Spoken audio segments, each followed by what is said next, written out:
নমস্কার বন্ধুরা, আজ আমি আপনাদের পাবদা মাছের একটা টেস্টি সহজ রেসিপি করে দেখাবো।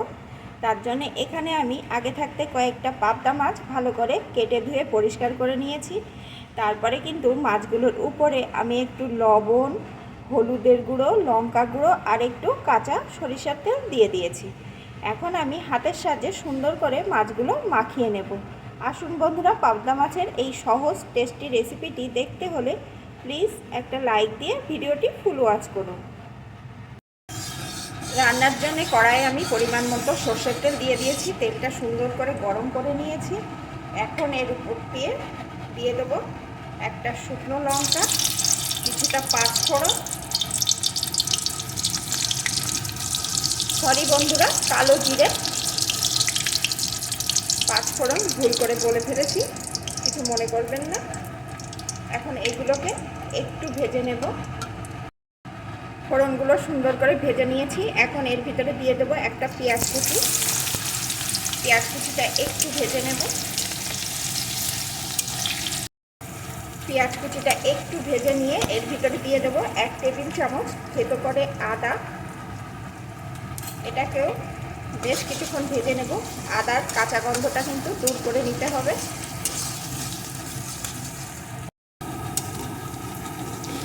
এখন এর ভিতরে দিয়ে দেবো একটা টমেটো কুচি।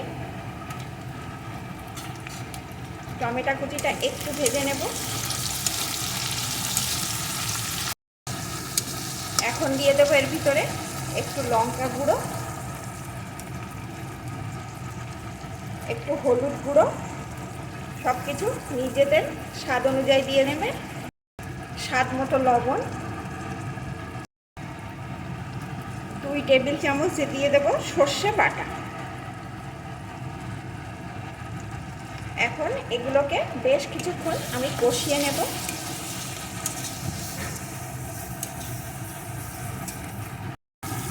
বেশ কিছুক্ষণ সুন্দর করে কষিয়ে নিয়েছি। দেখুন বন্ধুরা, মশলা দিয়ে তেল বার হয়ে এসছে।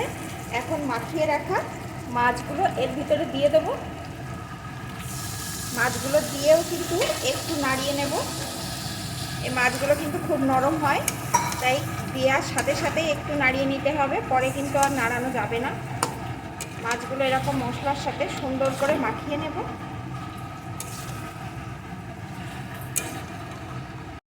মাছগুলো মশলার সাথে সুন্দর করে মিশিয়ে নিয়েছি। এখন দিয়ে দেবো পরিমাণ মতো জল।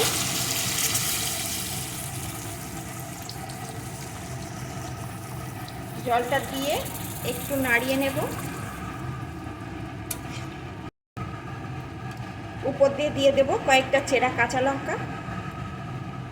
এখন এইভাবে কিছুক্ষণ ফুটিয়ে নেব।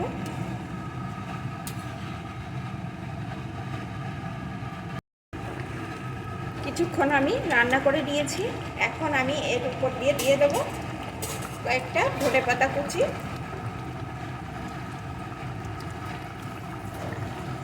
একটু মিশিয়ে নেব। এখন কিন্তু বন্ধুরা এই পাবদা মাছ রান্না আমার একদম রেডি।